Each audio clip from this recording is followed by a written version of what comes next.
तो हम लोगों ने पिछले एपिसोड में देखा था कि महिला मित्र यहाँ पे वेगा के अंदर बदल जाती हैं और वो सीधा आके यहाँ पे लिनफेंग से रिक्वेस्ट करती हैं कि क्या तुम मुझे यहाँ पे अपना डिसाइपल बना लोगे, जिसपे लिनफेंग काफी ज्यादा हैरान हुआ था और आए वाला रिएक्शन दिया था। इसलिए एपिसोड की शुरुआत में उसी रिएक्शन के साथ में लिनफेंग उसे कहता है कि अगर तुम भी यहाँ पे नेचर टाइप की ही हो तो फिर कुछ ही दिनों के अंदर यहाँ पे टीचर आ जाएंगे, जिसके बाद तुम उनसे यहाँ पे क्यों नहीं पूछ लेती, थोड़ा सा इंतजार कर लो, क्योंकि उसे सिर्फ यहाँ पे खेती बाड़ी का काम आता है। लेकिन वेगा आगे से बताती है कि उसे यहाँ पे टीचर से नहीं सीखना है, उसने यहाँ पे उनसे पहले ही सीख लिया है। रही बात अगर वो यहाँ पे उसे डिसाइपल नहीं मानता है तो कम से कम वो उसे यहाँ पे उसके खेत ले चले, वो उसके लिए आसपास के काम भी कर देगी और उसे दूर से रहकर यहाँ पे निहारेगी ताकि उसके अंदर से जो नेचुरल ऑरा मिले वो उसे यहाँ पे कुछ सीख जाएगी। लिनफेंग की नजर एकदम सटीक जगह पे टिकी हुई थी, बताने की जरूरत नहीं है, और वो मन के अंदर यही सोच रहा था कि वो किसी को भी पता चलने नहीं दे सकता है कि उसके खेतों में कौन सा काम चलता है। लेकिन लिनफेंग आगे से साफ मना कर देता है, ये कहते हुए कि उसके पास यहाँ पे भले ही ताकत है लेकिन वो लड़ने में बिल्कुल भी अच्छा नहीं है, ताकत यहाँ पे किसानी से आई है। उतने में ही प्रिंसिपल यहाँ पे खुद लिनफेंग के पास आता है और उससे कहता है कि मेरे लिए ही कर दो ना, अगर वो इतना ज्यादा बोल रही है। जिसके बाद प्रिंसिपल यहाँ पे लिनफेंग के कानों में कोई तो बूटी बुटते हैं लेकिन हमें बताया नहीं जाता। लेकिन वो वाली बात सुनने के बाद में लिनफेंग तुरंत ही यहाँ पे वेगा के साथ काम करने के लिए मान जाता है। इस पे तो वेगा भी हैरान थे कि क्या बूटी सुनाई भाई इसको, कि ये तो तुरंत ही काम के लिए मान गया।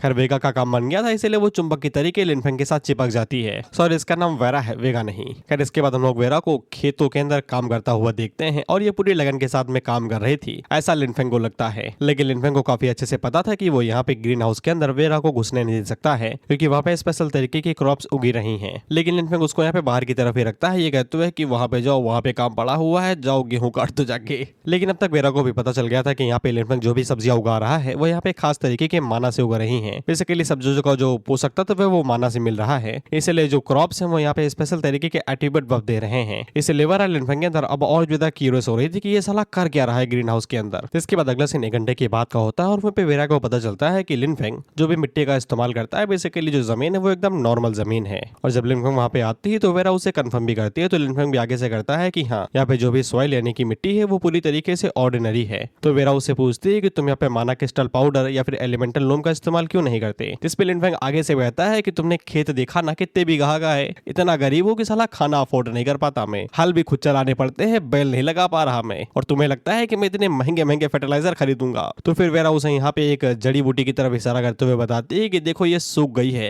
ज्यादा पोषक तत्व लेने की वजह से, और क्योंकि लिनफेंग का माना यहाँ पे कुछ ज्यादा ही एक्सटेंटली हाईले है, इसलिए जो फसल रहती है वो यहाँ पे बहुत ही जल्दी सड़ जाती है। जैसा कि हमें पता है कि फसल को पूरी तरीके से अच्छे से पकने में एकदम बैलेंस चाहिए सब कुछ, हल्की भी चीज उधर उधर हुई तो फिर फसल खराब हो जाती है, वही चीज हो रही थी यहाँ पे। इसलिए वेरा सोचती है कि उसे यहाँ पे लिनफेंग की मदद करना चाहिए। वो डायरेक्टली तो यहाँ पे लिनफेंग की मदद नहीं करती है, लेकिन उसे बताती है एक तरीका। बेसिकली वो यहाँ पे किसी स्कूल के लिए डंजन को क्लियर करके किसी को बॉस को मार दे तो फिर उस बॉस के बदले में वो यहाँ पे कोई चीज ले सकता है। तो लिनफेंग उसे पूछता है कि जरा डिटेल में बताना। तो वेरा उसे बताती है कि एग्जाम्पल के लिए जो स्ट्रोम अकेडमी है उसकी डंजन का लेवल यहाँ पे 10 है, डंजन का नाम गुलुम फॉरेस्ट है और उसका फाइनल बॉस यहाँ पे शैडोफॉल कोबाल्ट चीफटन है, बेसिकली वुल्फ, और उसका जो ड्रॉ बटन रहेगा उसको एक्सचेंज करके यहाँ पे लिनफेंग को एक अच्छा सा फर्टिलाइजर मिल जाएगा। क्योंकि डंजन काफी ज्यादा हाई है इसलिए 5 लोगों की जरूरत पड़ती है, हालांकि अकेले भी जाया जा सकता है लेकिन इसके बावजूद टफ रहता है। खैर इसके बाद लिनफेंग को समझ में आ जाता है कि फर्टिलाइजर कहाँ से लाना है, खाद कहाँ से लानी है। इसके बाद ये प्लेन की तरह कोई उड़ते हुए जाने लगता है, तो इसको देख के वेरा अपने मन के अंदर सोचती है कितना मासूम है ये, कितना हरामी है ये, हमें पता है। इसके बाद अगला सीन डायरेक्ट डंजन का होता है जहाँ पे वो सभी लोग आराम से जा रहे थे, उतने में ही लोगों की नजर लिनफेंग के ऊपर पड़ती है और ऐसे भी अपने मन के अंदर सोचती है तो किसान है ना, ये यहाँ क्या करने के लिए आया है, इसको सब्जियां वब्जियां चाहिए या फिर खाद के लिए कुछ आया है लेने के लिए। हालांकि एक बंदा पहचान जाता है कि ये तो लिनफेंग है। तो इसके बाद लिनफेंग यहाँ पे सीधा डंजन वाले टीचरों के पास पहुंचता है और बताता है कि वो सोलो इसके लिए जाना चाहता है। हालांकि टीचर्स आगे से बताते हैं कि तुम्हारा लेवल सबसे पहले इनसफिशिएंट है और ऊपर से अंदर जाना खतरनाक है, कम से कम 4 लोग और लेके आओ। लेकिन लिनफेंग को पता था कि ये लोग अकेले जाने देंगे अगर यहाँ पे स्टूडेंट अपनी जिम्मेदारी लेता है, क्योंकि ये एकेडमी का रूल है।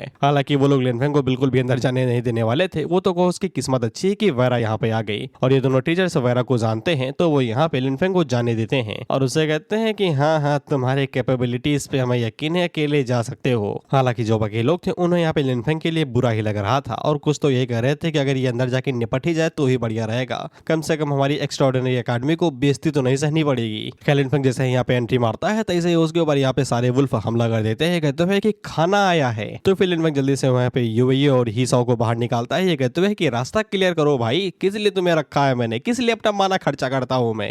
जिसपे वो दोनों बाहर निकलते हैं और बड़ी इजीली यहाँ पे इन सभी वुल्फ को सफा चट कर देते हैं। वहीं पे वुल्फ जो नीचे गिर चुके थे लिनफेंग उनके ऊपर भी हाथ फेरता है और उनको भी यहाँ पे दोबारा जिंदा कर देता देता है, ऑफ कोर्स अनडेड के रूप में। हालांकि ये जो बाहर निकले थे ये किंडर जॉय वाले वर्जन में निकले थे। बड़े तो खतरनाक थे, मर के जिंदा हुए तो बालक निकल गए। खैर इसके बाद यहाँ पे डंजन का बॉस भी आ जाता है, शैडोफॉल कोबाल्ट चीफ्टन, जो कि 12 लेवल पे था। हालांकि लिन फेंग उसको देख के बिल्कुल भी नहीं घबराता, वो उसको यहाँ पे बिल्कुल एक बच्चे की तरीके देख रहा था। वो कहता है कि यही फाइनल बॉस है, डंजन तो बिल्कुल भी बढ़िया नहीं है। जिसके बाद उबासी लेते हुए अपने लौंडों से कहता है कि जाओ भाई इसका भी काम खत्म करो। कोबाल्ट चीफ्टन जैसे यहाँ पे लिन फेंग के ऊपर हमला करने को आगे बढ़ता है, उतने में ही साओ उसके ऊपर एक पंच मारता है और एक पंच के अंदर ही चीफ्टन उड़ते हुए दूर जाके गिरता है और बस एक बार में ही यहाँ पे खत्म हो जाता है। इसका तेल निकल गया भाई। वह पे जो पॉइंट मिले थे उनकी बदौलत लिन फेंग यहाँ पे सीधा 9 लेवल पे आ जाता है। वह पे लिन फेंग कोबाल्ट चीफ्टन को भी 100 के अंदर बदलने की कोशिश करता है, लेकिन उसका लेवल ज्यादा होने की वजह से सिस्टम ये झेल नहीं पाता और उससे कहता है बालक थोड़ा हद में रहो, जो तुम्हारे लेवल के हैं उन्हीं को ही 100 बनाओ। तो फिर लिन फेंग यहाँ पे चीफ्टन का दांत उठाता है, जिसको एक्सचेंज करके उसे यहाँ पे फर्टिलाइजर मिल जाएंगे और वो चुपचाप यहाँ से निकल जाता है, क्योंकि वो इसी काम के लिए आया हुआ था। वह पे डंजन के बाहर हम लोग वेरा को देखते हैं, जो कि यहाँ पे उसके चेले उसे यहाँ पे लॉर्ड बुला रहे थे और उससे कह रहे थे क्या उन लोगों को यहाँ पे उस दांत के बदले में सच में लिन फेंग को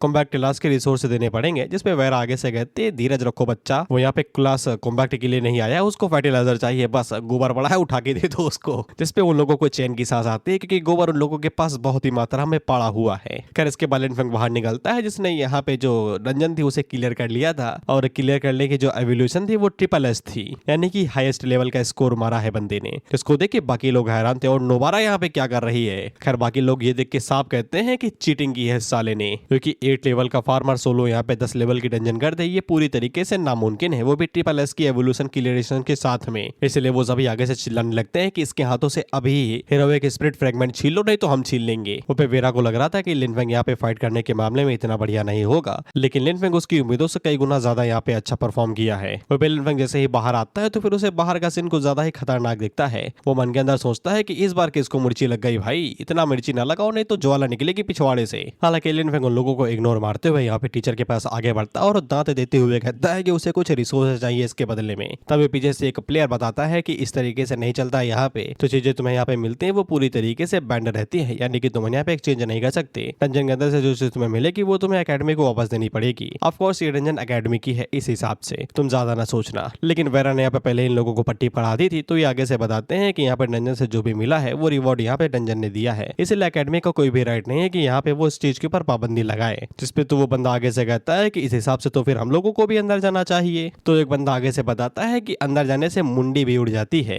जीतोगे तो जीतोगे, हारोगे तो सीधा हारोगे। वह पे कुछ लोग लिन फेंग के साथ साथ लगाना चाहते थे, लेकिन लिन फेंग आगे से मना कर देता है, ये कहते हुए कि बोरिंग है ये। तो फिर दूसरा बंदा आगे से कहता है बेसिकली इसको यहाँ पे फैंग चाहिए था, ये सीधी तरीके से तो लिन फेंग देने नहीं वाला, इसलिए यहाँ पे एक्सचेंज पे ही आ जाता है और लिन फेंग से कहता है कि उसके पास यहाँ पे लैंप ऑफ नेचर ब्लूप्रिंट है। वो पे वेरा लिन फेंग को बताती है कि उन लोगों को नेचर ऑफ लैंप जरूर चाहिए होगा। लैंप ऑफ नेचर एक ग्रोथ टाइप का मैजिक है, जो कि यहाँ पे कुछ ज्यादा एक्सक्लूसिव होता है नेचर डिपार्टमेंट के लिए, और जो ब्लूप्रिंट होता है उसे डायरेक्ट तुम यहाँ पे क्राफ्ट कर सकते हो और ये काफी ज्यादा रेयर होता है और इसके इफेक्ट कमाल के रहते हैं। बेसिकली यहाँ पे जो फसल पकने की जो देरी रहती है, समय रहता है, उसको ये छोटा कर देता है बिना किसी साइड इफेक्ट के। तो फिर वो बंदा लिन फेंग से कहता है कि बताओ शर्त लगाओगे। वहीं पे ये बंदा किसी के साथ शर्त लगा रहा था। बेसिकली ये लोग यहाँ पे लिन फेंग को फंसाना चाहते हैं। इन्हें लग रहा था कि लिन फेंग यहाँ पे कभी भी इस तरीके से अकेले डंजन को क्लियर नहीं कर पाएगा, वो भी SSS के साथ में। तो ये लोग लैंप के बदले में यहाँ पे लिन फेंग से कहेंगे कि एक बार और डंजन क्लियर करो, जिसके बाद हम ये तुम्हें लैंप देंगे फैंग के बदले में। लेकिन इस बार टीचर भी यहाँ पे लिन फेंग के साथ में जाएगा ताकि वो देख सके लिन फेंग कोई चीटिंग तो नहीं कर रहा। लिन फेंग के लिए थोड़ा सा रिस्की हो सकता है, क्योंकि यहाँ पे अगर उसकी नेक्रोमेंसर वाली एबिलिटी एक्सपोज हो गई तो भाई के चुतड़े छील दिए जाएंगे। लेकिन लैंप की खातिर ये अपनी तशरीफ छिलवाने के लिए भी रेडी था, तो ये चैलेंज को एक्सेप्ट कर लेता है। जिसपे वो बंदा हंसने लगता है, ये कहते हुए कि अब तो तुम्हें एक्सपोज कर दूंगा मैं। जिसके बाद लिन फेंग टीचर के साथ में डंजन को दोबारा जाता है यहाँ पे एक्सप्लोर करने के लिए, जहाँ पे ये सबसे पहले अपने यहाँ पे समन्स को बाहर निकालता है। लेकिन इस बार उसने यहाँ पे समन्स को जो बाहर निकाला था उन्हें यहाँ पे पोशाक पहना दी थी, बेसिकली चोगा। जिस वजह से यहाँ पे टीचर को यही लगता है कि ये सब कुछ यहाँ पे नेचर टाइप की वजह से हो रहा है, ना कि नेक्रोमेंसर टाइप की वजह से।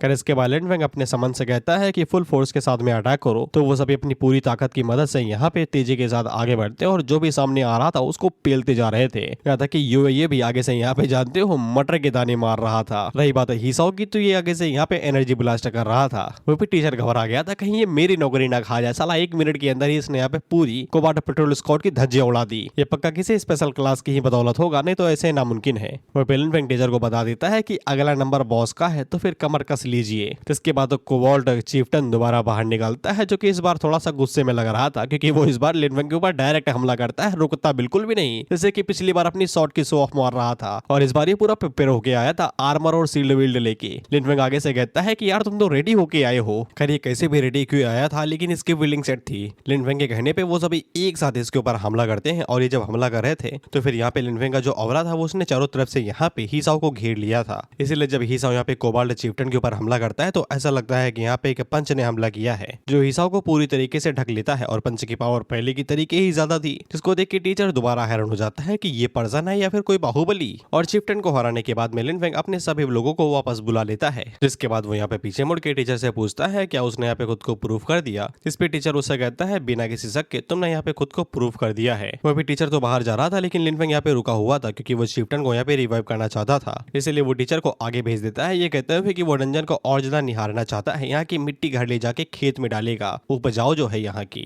तो टीचर चुपचाप यहाँ से निकल जाता है, कि उसको यहाँ पे इस पछाड़ी के अंदर पड़ना ही नहीं है। खैर इसके बाद लिन फेंग चीफ्टन की तरफ आगे बढ़ता है और उसके ऊपर भी अपना हाथ मारता है, और ये वही डायलॉग मारता है जो अक्सर हर कोई मारना चाहता है, अराइज। ये शब्द सुनते ही साला एक चीज याद आ जाती है। खैर वो शब्द बोलने के बाद में चीफ्टन भी एकदम उसी तरीके से उठता है जिस तरीके से यहाँ पे इग्रिस उठा था। और चीफ्टन को क्लेम करने के बाद में लिन फेंग बड़े आराम से डंजन से बाहर आ जाता है। तो जो लोग अब यहाँ पे लिन फेंग के खिलाफ बोल रहे थे वो थोड़ा सा घबराए हुए थे, कहीं हम लोगों की फील्डिंग न सटक ले और हमारे ऊपर रखा न ले। हालांकि लिन फेंग यहाँ पे उन लोगों को उसी नजर से देखता है जैसे कि सरकार गरीबों को देखती है, कुचल दो भड़वों को, कौन ही इनकी मदद करेगा। तो टीचर लिन फेंग को बताता है कि तुमने यहाँ पे खुद को साबित कर लिया है, ये रहे तुम्हारे रिवॉर्ड जो तुम्हारे लिए बिलोंग करते हैं। वो लिन फेंग उस बंदे को ढूंढ रहा था जो कि यहाँ पे उसे शर्त लगाया था। तो वेरा उसके पास आती है और उसे बताती है जिसको तुम ढूंढ रहे हो वो यहाँ से भाग निकला है, जिससे उसे पता चला कि वो यहाँ पे गलत था। सारा सामान दे के वो भाग गया यहाँ से। हालांकि लिन फेंग घंटा फर्क नहीं पड़ता, उसे सिर्फ यहाँ पे ब्लूप्रिंट और फर्टिलाइजर से मतलब है बस। वो जो टीचर था वो आगे से यहाँ पे जो लिन फेंग ने फाइट की थी उसकी रिकॉर्डिंग कर लिया था, और वो वेरा को देते हुए कहता है कि ये आपके काम आएगा। तो इसके बाद हम लोग सनविल एकेडमी के हीरो के रूम को देखते हैं, और ये बंदा वही है जो कि यहाँ पे ड्रैगन के ऊपर आया था और लिन फेंग के फार्म के अंदर घुसना चाहता था। तब लिन फेंग यहाँ पे मेलोड्रामा कर रहा था, और मुझे नहीं पता कि इसको क्या नफरत है कि ये साला लिन फेंग की फोटो पंचिंग बैग के ऊपर लगा के उसके ऊपर एक्सरसाइज कर रहा है। ऐसे कौन नफरत करता है बे? वो भी सिर्फ एक बार में। खैर जो ब्लूप्रिंट वाला ड्रामा था ये हीरो ही करवा रहा था। हालांकि वो प्लान भी फेल हो गया, इसलिए हीरो काफी ज्यादा डिप्रेस था कि अब उसे यहाँ पे दूसरे मेथड्स का इस्तेमाल करना पड़ेगा लिन फेंग को उंगल करने के लिए, क्योंकि लिन फेंग यहाँ पे शो ऑफ कुछ ज्यादा ही करता है अपने नेचर मैजिक को समझ के चलते, तो वो इसी का ही फायदा उठाएगा। जिसके बाद वो एक लेटर को लिखता है और उस बंदे से कहता है जाओ और जाके ये मेरे अंकल को दे दो, और उस तुम इस लेटर के ऊपर मोहर को देखो। मोहर मतलब जिससे लेटर को बंद किया जाता है। बाय द वे हीरो का प्लान यही था कि यहाँ पे जो नेचर डिपार्टमेंट के मेंटोर्स हैं, एक तरीके से यहाँ पे टीचर्स, वो इतने समय बैटल फील्ड पे गए हुए हैं, तो हीरो ने यहाँ पे जल्द से जल्द बुलवाना चाहता है, क्योंकि हीरो का प्लान यही है कि वो यहाँ पे नेचर डिपार्टमेंट के जो टीचर्स हैं उनका इस्तेमाल करेगा लिन फेंग को यहाँ पे सप्रेस करने के लिए। अगर वो क्लाइस ही ना ज्वाइन करे तो ये क्या उखाड़ लेंगे टीचर साले,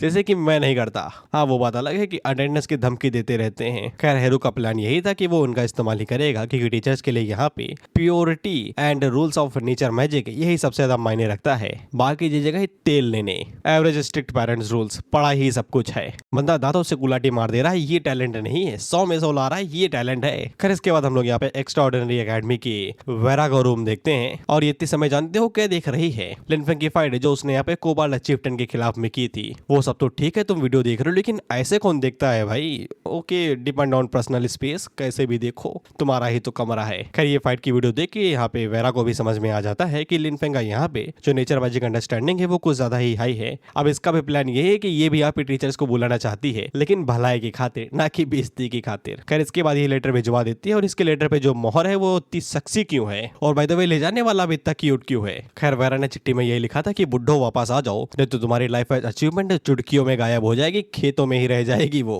खैर इसके बाद अगले कुछ दिनों के लिए हम लोग लिन फेंग को डंजन के अंदर ही देखते हैं, जहाँ पे ये चीफ्टन की क्लास लगा रहा था। ये डंजन को अपने खेत की तरीके ट्रीट कर रहा है, जब मन में आ रहा है तब आ रहा है, जब मन में आ रहा है तब जा रहा है। पता नहीं कितने बार तो चीफ्टन से देख के भाग गया होगा कि साला फिर दरिंदा आ गया, भागो यहाँ से। खैर लिन फेंग का यहाँ पे जो टाइम था वो लगातार कम होते ही जा रहा है। अब तो साला ये 10 मिनट और 28 सेकंड के अंदर ही डंजन क्लियर कर ही दे रहा है। वहीं पे जो लोग थे वो आगे से कहते हैं कि अब तो इसे हम देखते हुए बोर हो गए हैं, पता नहीं दिन में कितनी बार आता है और कितनी बार जाता है। इससे अच्छा तो हम लोग पॉपकॉर्न लेके बैठ जाओ और डोरेमोन देखें। खैर लिन फेंग जितनी भी बार डंजन के अंदर गया था उतनी बार वो यहाँ पे चीफ्टन के दांत लेके आया था, जिनको वो यहाँ पे खाद के बदले में एक्सचेंज कराना चाहता था। टीचर भी परेशान हो गया है लिन फेंग की शक्ल देख के। वो उसे कहता है कि बेटा तुम अब क्लास एडवांसमेंट के लिए रेडी हो गए हो, अपर अकेडमी के लिए निकल जाओ, हम तुम्हें देख कर नहीं चाहते यहाँ पे। लिन फेंग पूछता है कि ये अपर अकेडमी के अंदर प्रमोट होने से क्या होगा। तो टीचर उसे हिंदी में समझा देता है कि यहाँ पे जो एक्स्ट्राऑर्डिनरी एकेडमी है वहाँ पे डिवाइडेड है अपर एंड लोअर एकेडमीज के अंदर। जो लोअर एकेडमीज रहती है वहाँ पे बेसिक टैलेंट्स को ट्रेन करती है, जैसे कि वो अभी है जिसका नाम यहाँ पे स्ट्रोम अकेडमी है, लेकिन यहाँ पे जो अपर अकेडमी होगी उसका नाम है सनविल अकेडमी है। जहाँ पे लोअर अकेडमी में जितने भी लाइट होते हैं वो सभी यहाँ पे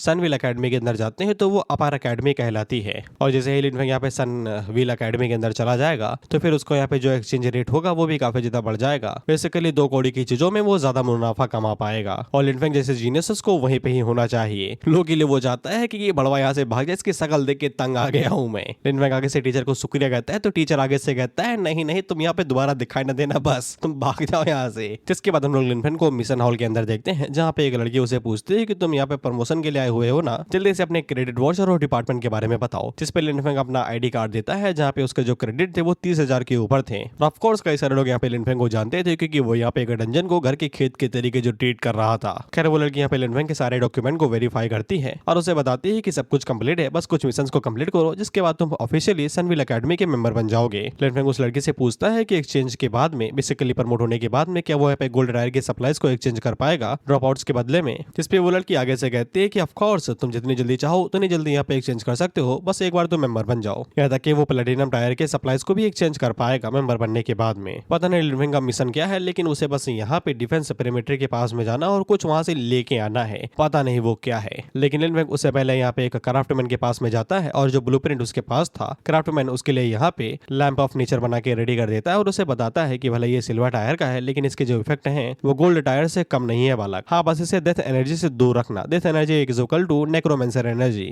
नहीं तो लैंप खराब हो सकता है क्योंकि दोनों एनर्जी एक दूसरे के साथ नहीं रह सकती हैं। जिंदगी और मौत कभी एक साथ रही है। वो पे लिनफेंग को पता नहीं क्या चुल थी, उसे ऐसा लग रहा था कि अगर वो यहाँ पे लैंप को डेथ एनर्जी देता है तो कुछ तो होगा जो काफी ज्यादा बढ़िया रहेगा। नहीं पता रहता है ना कि टेस्टर उसमें डालोगे तो लाइट जलेगी सॉकेट के अंदर, लेकिन फिर भी चुल रहती है तो यही चुल इसको भी थी। तो फिर लिनफेंग यहाँ पे जैसे ही लैंप के अंदर अपनी डेथ एनर्जी डालता है तो जानते हो लैंप अपना धर्म परिवर्तन ही कर लेता है। ये नीचे टाइप से सीधा यहाँ पे नेक्रोमेंसर टाइप के अंदर बदल गया। जिसको देख के लिनफेंग भी हैरान था। वो मन के अंदर सोचता है कि तो साला मुझसे भी ज्यादा दिखावटी है, जब मन चाहे तब अपने रंग रूप बदल ले। खैर इसके बाद लिनफेंग उसे दोबारा यहाँ पे मैजिक वाला झटका देता है नेचर टाइप का, तो वो दोबारा नेचर टाइप के अंदर स्विच कर जाता है। नहीं तो वेरा को समझाने में दिक्कत होती है कि भेजा तो नेचर वाला था, ये डेथ एनर्जी कहाँ से ले आए चले तुम। खैर इसके बाद लिनफेंग अपने फार्म के अंदर दोबारा आ जाता है और नेचर लैंप को यहाँ पे दरवाजे के सामने टांग देता है।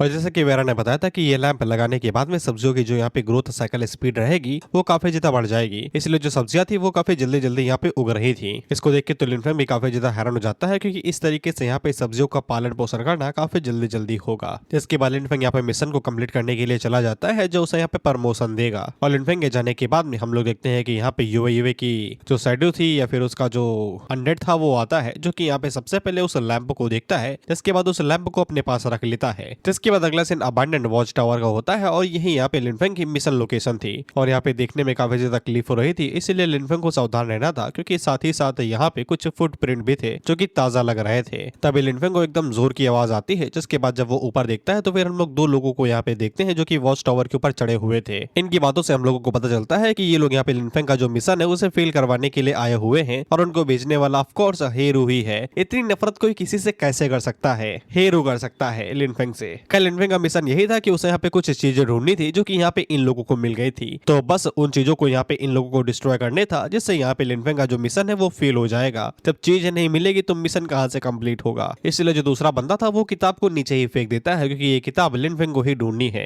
ये बोलते हुए कि एक बार अगर आइटम डिस्ट्रॉय हो जाएगा तो फिर मिशन कैसे कंप्लीट होगा। लेकिन इन्हें ये नहीं पता था कि लिनफेंग नीचे ही खड़ा है और वो किताब उसके हाथों में ही जा गिरती है और नीचे से लिनफेंग उन लोगों से कहता है कि फिर तो मुझे तुम्हें यहाँ पे शुक्रिया कहना चाहिए। जिसपे दूसरा बंदा उस फेंकने वाले से कहता है कि साले तेरी ही गलती है, तेरी वजह से नहीं साला हम लोगों का मिशन यहाँ पे इतना ज्यादा फेल होता है। जिसके बाद वो दोनों तेजी के साथ आगे बढ़ते हैं किताब को वापस लेने के लिए, लेकिन लिनफेंग आगे से यहाँ पे बिलो को कंट्रोल करते हुए उन्हें पकड़ लेता है। जिसके बाद उन लोगों से कहता है कि समझाने की कृपा करोगे कि तुम लोग यहाँ पे मेरा मिशन क्यों फेल कराना चाहते थे। इसके बाद हम लिनफेंग को देखते हैं और इसे शायद से हीरो के बारे में पता चल गया था कि वो इससे कितनी नफरत करता है। जिसके बाद जब ये अपने फॉर्म में वापस आता है तो ये काफी ज्यादा हैरान हो जाता है क्योंकि यूवी यहाँ पे जानते हो उस लैंप को पकड़ के यहाँ पे कंस्ट्रक्शन बिल्डर की तरीके यहाँ पे जो छोटे मोटे सैंडोस थे उनको गाइड कर रहा था, ये कहते हुए कि हाँ इधर खोदो इधर पौधा लगाओ। जिसको देख के लिन फेंग पहले काफी ज्यादा हैरान होता है कि ये क्या बवाल है, लेकिन बाद में जानते हो क्या कहता है, ऑटोमेटिक है। मतलब कुछ समझ में ना आए तो ऑटोमेटिक है। जिसके बाद हम लोग हीरो को देखते हैं और यहाँ पर इसका दूसरा चेला आगे से बताता है कि हमने जिन लोगों को भेजा था वॉच टावर पे उनका माना नहीं मिल रहा है। इस बात के चांसेस है कि शायद से वो मारे गए होंगे। जिसपे हीरो गुस्से में दीवार के ऊपर पंच मारता है तो दीवार के अंदर छेद हो जाता है और हीरो उन लोगों से कहता है कि तुम लोग कचड़े हो, कचड़े किसी काम के नहीं हो। जिसपे दूसरे बंदे की फट जाती है कहीं अगला नंबर मेरे ही थोबड़े का तो नहीं है। वह पे हीरो को अब पूरी तरीके से यकीन हो गया कि लिन फेंग ने ही यहाँ पे टूका को मारा होगा। टूका वही बंदा है जो कि भेड़िए के अंदर बदल गया था। जिसके बाद वो अपने दूसरे चेले से कहता है कि जल्दी से जाओ शैडो इक्लिप्स के पास और वहां पे जाके लिन फेंग की जिंदगी खरीद लो, बेसिकली यहाँ पे सुपारी दे दो। और बाय द वे अभी तक ऑथर ने क्लियर नहीं किया है कि टूका को मारने वाला लिन फेंग था या नहीं। हालांकि इशारा उसी की तरफ ही जा रहा है कि यही बड़वा है, लेकिन ऑथर अभी भी हमें अंधेरे में रखना चाहता है शायद। जिसके बाद अगला सीन मिशन हॉल का होता है जहाँ पे हम लोग देखते हैं कि लिन फेंग ने जो मिशन था वो कम्प्लीट हो गया था। तो फिर यहाँ पे उसका प्रमोशन हो जाता है और साथ में उसे नई यूनिफॉर्म और नई नेम प्लेट भी दी जाती है। वहीं पे लिन फेंग के मन के अंदर चल रहा था कि प्रमोशन मिल गया, अब तो पूरा लठ गाड़ दूंगा भाई, इतनी सप्लाई मारूंगा कि शॉर्टेज ही हो जाएगा। और इसी बात को मन को लेके और वो दोबारा उसी वाली डंजन के अंदर आ जाता है जहाँ पे ये अक्सर जाया करता था बाप का खेत समझ के। जिसके बाद इन लोगों को अपनी नई नेम प्लेट देता है और आगे से कहता है कि वो दोबारा डंजन के लिए जा रहा है, लेकिन टीचर उसे रोक देता है ये कहते हुए कि तुम अंदर नहीं जा सकते। इस पे लिन फेंग आगे से कहता है क्यों भाई, प्रमोशन लेके आया हूँ, लठ गाड़ने आया हूँ मैं। तो टीचर उसे बताता है कि एकेडमी के रूल और रेगुलेशन के हिसाब से जो बच्चे यहाँ पे प्रमोशन हो के अपर लेवल पे चले जाते हैं वो यहाँ पे लोअर लेवल की डंजन्स को यहाँ पे एक्सप्लोर नहीं कर सकते। बेसिकली 10 लेवल की डंजन के नीचे यहाँ पे प्रमोशन वाले स्टूडेंट नहीं जा सकते हैं, ताकि जो लोअर स्टूडेंट है उन्हें यहाँ पे पूरा प्रॉफिट मिल सके। जिसपे लिन फेंग का मुंह बन जाता है कि इसका क्या मतलब है भाई, लठा नहीं गाड़ सकता मैं, साला सप्लाई में शॉर्टेज कैसे मारूं मैं। जिसके बाद वो निराश होकर चुपचाप यहाँ से निकल जाता है। वो फिर टीचर को सुकून आया कि गया हरामी साला, अगर ये यहाँ पे रहता तो फिर कुछ दिनों के अंदर पूरा वेयर हाउस खाली हो जाता, सप्लाई में शॉर्टेज हो जाती। वहीं पे हम लोग लिन फेंग को देखते हैं और इसकी फटी पड़ी थी क्योंकि अब ये यहाँ पे रिसोर्स को इकट्ठा नहीं कर सकता, तो ये करेगा क्या, खेतों में हल चलाएगा और क्या। उतने में लिन फेंग के पास एक कोई बंदा आता है जो कि उसे कहता है कि तुम पक्का लिन फेंग होगे ना जो हाल ही में प्रमोट हुआ है, तुम्हारे चेहरे से ये पता चल रहा है कि एकेडमी वालों ने तुम्हें लात मार के फेंक दिया है लोअर लेवल की डंजन को एक्सप्लोर करने से।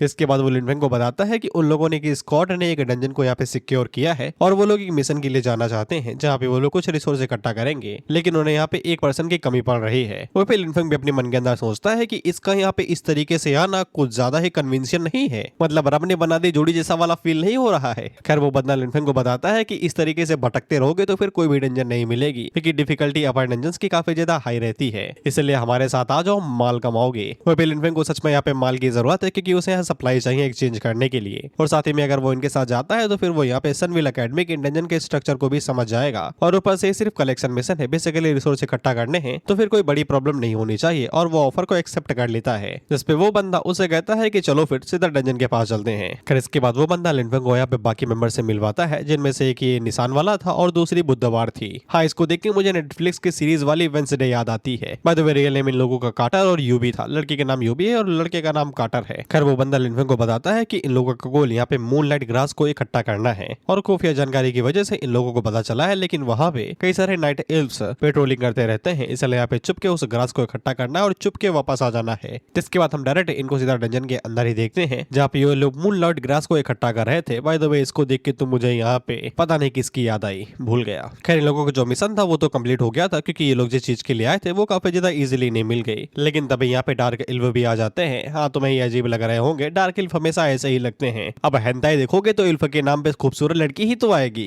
ये तुम्हारी गलती है मेरी नहीं। खैर डार्क इल्फ को देखते ही ये लोग फाइट करने के लिए रेडी हो जाते हैं। वहीं पे डार्क इल्फ इन लोगों के ऊपर यहाँ पे अपने मैजिक के साथ में हमला करती है। तो जो बंदा था वो इजीली यहाँ पे अपने वेपन की मदद से यहाँ पे अटैक को ब्लॉक करता है और उन लोगों से कहता है कि पोजीशन के अंदर आ जाओ, और वो लिन फेंग से कहता है कि यहाँ पे नेचर मैजिक का यूज करो और इन्हें यहाँ पे भगाओ, क्योंकि डार्क इल्फ होने के नाते इन लोगों को नेचर मैजिक से सख्त नफरत है। जिस पे लिन फेंग आगे से नेचर मैजिक का यूज करते हुए यहाँ पे इन डार्क इल्फ को बेलों के अंदर पकड़ता है और उन्हें आपस में ही बांध के पेड़ पे चिपका देता है। जिसके बाद दूसरा बंदा अपनी शॉट का इस्तेमाल करते हुए उनके ऊपर हमला करता है और उन्हें नॉकआउट करने की कोशिश करता है, लेकिन उतने में ही वो लोग अपने बाकी साथियों को यहाँ पे बुलाने लगते हैं। तो फिर मेन बंदा यहाँ पे कार्टर और यूबी से कहता है कि अपना काम शुरू करो, जिसपे वो दोनों एक दूसरे की तरफ देखते हैं और अपना काम शुरू कर देते हैं। वहीं पे कार्टर के पास शायद से जमीन चीरने वाली कोई यंत्र थी जिसकी मदद से वो यहाँ पे जमीन को 2 हिस्सों में बांट देता है। जैसे जो डार्क इल्फ थे वो तो जमीन के अंदर नीचे गिर जाते हैं, लेकिन यहाँ पे खाई की वजह से जो लिन फेंग था उसका भी बैलेंस बिगड़ता है और वो भी खाई के अंदर गिर जाता है। हालांकि वो गिरने से पहले यहाँ पे खाई के किनारे को पकड़ लेता है तो वो लटक जाता है, जिसपे मिनमदा आगे बढ़ता है और वो यहाँ पे लिनफेंग से कहता है कि यहाँ पे कार्टर ने जो ये नई स्किल सीखी है वो भी इसमें स्किल्ड नहीं है, इसलिए एक्सीडेंटली लिनफेंग इसमें फंस गया। लिनफेंग उससे कहता है ऊपर खींचो ना, ये ज्ञान का है पेल ले हो, बचाने का इरादा नहीं है का।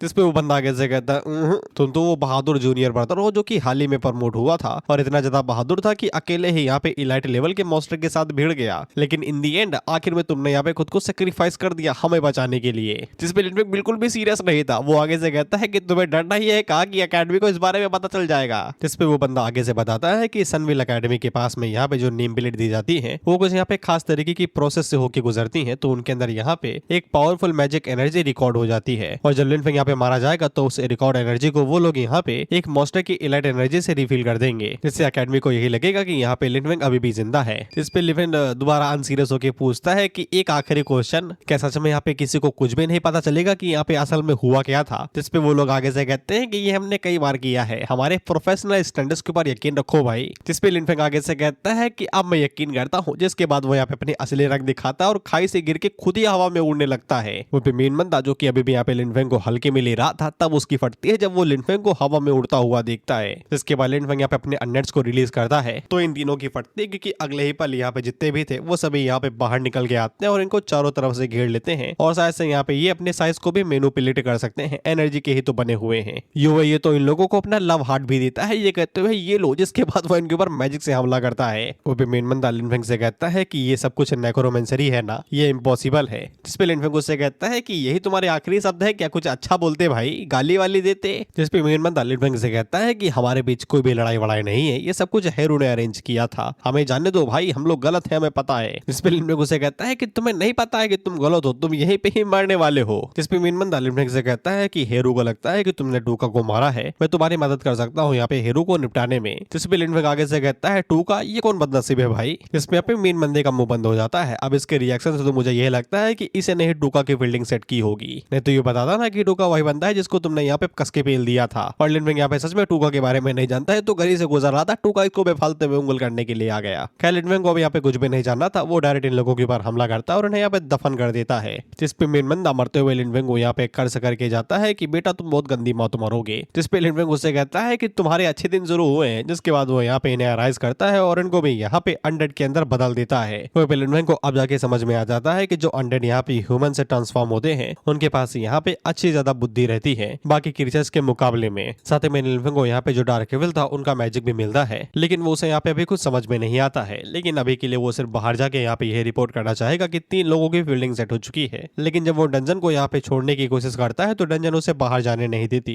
तब लिनफेंग को बताया जाता है कि speciality brigade of the past effect ले चुका है, इसलिए डंजन अब यहाँ पे जब तक पूरी तरीके से क्लियर नहीं होगी तब तक एग्जिट ओपन नहीं होगी। साथ ही में उसे ये भी बता दिया जाता है कि डंजन के अंदर उसके जितने भी एट्रीब्यूट है वो सभी 200% तक बढ़ जाएंगे। वह लिनफेंग जब इधर उधर कुछ ढूंढने की कोशिश कर रहा था उतने में उसकी तरफ कोई भागते हुए आता है, जो कि यहाँ पे कोई बड़ा सा आदमी था जो घोड़े पे आया था। खैर वो आते ही लिनफेंग के ऊपर भाले से हमला कर देता है, तो लिनफेंग को समझ में आ जाता है कि ये भिड़ेगा। इसलिए लिनफेंग अपने सभी अनडेड्स को यहाँ पे बाहर निकालता है और उनसे कहता है कि खातिरदारी करो भाई, मेहमान आया है। जिसपे लिनफेंग ने यहाँ पे उन तीनों को जो अभी यहाँ पे अनडेड बनाया था, यूबी, कार्टर एंड रॉन, हाँ उस मेन बंदे का नाम रॉन था, वो तीनों यहाँ पे तेजी के साथ आगे बढ़ते हैं और उस घोड़े वाले बंदे के ऊपर हमला करते हैं। वह ये तीनों कोऑर्डिनेशन के साथ में हमला कर रहे थे। अब बेसिकली अनडेड बनने के बाद में इनके माथे के ऊपर नाम तो लिखा हुआ है नहीं, यूबी का ही पता चलेगा क्योंकि उसका पूरा स्ट्रक्चर चेंज है। बाकी रॉन और कार्टर का तो नहीं, तो इनको अनडेड ही बुलाएंगे हम। इनमें से एक अनडेड यहाँ पे किसी तरीके का हमला करता है जिससे घोड़े का ध्यान भटकता है, तो जो बंदा उसके ऊपर चढ़ा हुआ था वो नीचे गिर जाता है। उतने में यूबी एक मैजिक का यूज करते हुए उसकी बॉडी के अंदर यहाँ पे अपने टेंटिकल्स को घुसा देती है और उसे टांग देती है।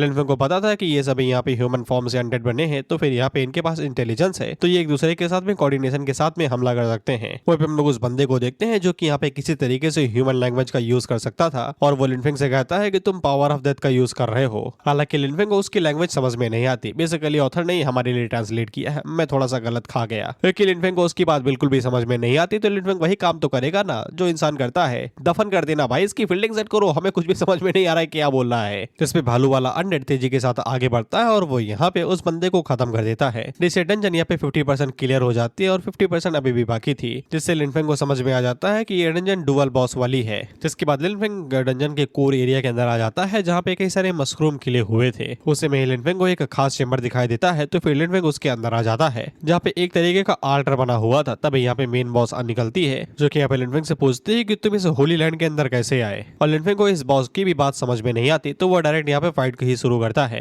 बाद वो इस बॉस का लेवल यहाँ पे 18 था और इस बॉस का नाम एग्जाव्यू थी, पता नहीं क्या है। खैर लिनफेंग के ऊपर अपने मैजिक के साथ में हमला करती है, तो लिनफेंग के पास सबसे पहले यहाँ पे एक नोटिफिकेशन आता है। बेसिकली ये बॉस का इलाका था, तो फिर ये उसकी डोमेन थी, इसलिए यहाँ पे उसके जितने भी यहाँ पे जिंदा चीजें थी उनके लिए यहाँ पे जीना काफी ज्यादा मुश्किल हो जाएगा। बेसिकली उन्हें लगातार डैमेज पड़ता ही रहेगा ओवर द टाइम। लेकिन लिनफेंग यहाँ पे सिर्फ एक जिंदा चीज है, बाकी उसके जितने भी चेले चापाल है वो तो अनडेड है, उनके ऊपर ये डोमेन किसी काम की नहीं है। और लिनफेंग के साथ में यहाँ पे रेगेट ऑफ द पास्ट का कोई आइटम भी था, और उस आइटम की वजह से यहाँ पे उसके जितने भी अनडेड रहेंगे उनकी यूनिट्स लगातार रीजनरेट करती रहेगी माना एनर्जी के साथ में, यानी कि वो कभी भी यहाँ पे डैमेज नहीं लेंगे। इस पे लिनफेंग तो यहाँ पे रेगेट ऑफ द पास्ट आइटम से एकदम इंप्रेस हो जाता है, जिसके बाद वो अनडेड्स को बाहर निकालता है, ये कहते हुए कि खातिरदारी करो मेन साहिबा की। वहीं पे हम लोग हीरो को देखते हैं जो कि बाहर आ गया था। अगर रॉन और बाकी लोग यहाँ पे फील भी कर जाते हैं तो भी अंदर एक फाइनल बॉस था, और इसको भी यहाँ पे रेगेट ऑफ द पास्ट इफेक्ट के बारे में बता था। बेसिकली वो डंजन का ही सिस्टम है जहाँ पे एट्रीब्यूट्स 20% से बढ़ जाते हैं, सॉरी 200% से बढ़ जाते हैं।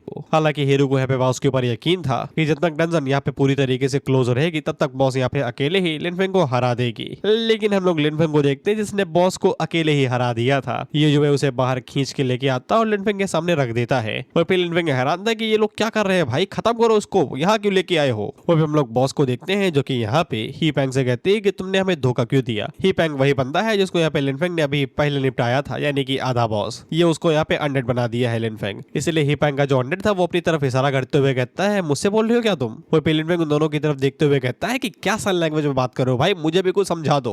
वो बॉस लिनफेंग से कहते हैं कि तुमने यहाँ पे उसकी चीजों को डिस्ट्रॉय किया है, वो तुम्हें ढूंढने के वापस आएगी। जिसके बाद ये खुद ही अपने आप को डिस्ट्रॉय कर लेती है, और ऑफ कोर्स लिनफेंग को यहाँ पे बॉस की कोई भी बात समझ में नहीं आती। लेकिन डंजन यहाँ पे कंप्लीट हो गई थी, वो भी नए रिकॉर्ड के साथ में जो कि हाई लेवल का रिकॉर्ड था, और लिनफेंग काफी ज्यादा खुश था। लेकिन एक अजीब चीज ये भी होती है कि बॉस के जाने के बाद में यहाँ पे एक एग टाइप में कुछ आ जाता है, जिसको देख के लिनफेंग काफी ज्यादा हैरान था। जब लिनफेंग उसे छूता है तो उसे बताया जाता है कि यहाँ पे कैथोनिक डीमन का एम्ब्रियो है। एम्ब्रियो का मतलब यहाँ पे जो बच्चा है वो अंदर अभी एम्ब्रियो है, यानी कि फर्स्ट स्टेज में है। बाद में अंडा यहाँ पे मिथिकल ग्रेड का था और इतने समय यहाँ पे इनएक्टिव था। इसके बारे में बताया जाता है जो कि एक लाइव थी, जो कि यहाँ पे एशियन कैथोनिक डीमन के हारने के बाद में बनी थी, और इसको यहाँ पे तोड़ने के लिए कुछ स्पेशल कंडीशन की जरूरत है जो अभी लिनफेंग को ऑफ कोर्स नहीं पता है। अभी के लिए इसके अंदर से एकदम भयानक दहरा निकलता है, और इसकी एफिनिटी यानी यहाँ पे इसके जिंदा रहने की क्षमता 30% की है। लिनफेंग को इस अंडे के बारे में ज्यादा कुछ भी नहीं पता, लेकिन वो उसे यहाँ पे स्टोरेज रिंग के अंदर भर लेता है क्योंकि महंगे बिकेगी। इसके बाद वो डंजन को यहाँ पे एग्जिट करता है, लेकिन तभी जाने से पहले उसे कुछ याद आता है, जिसके बाद वो वापस आके यहाँ पे बॉस से कहता है कि तुम मेरे साथ चलोगी।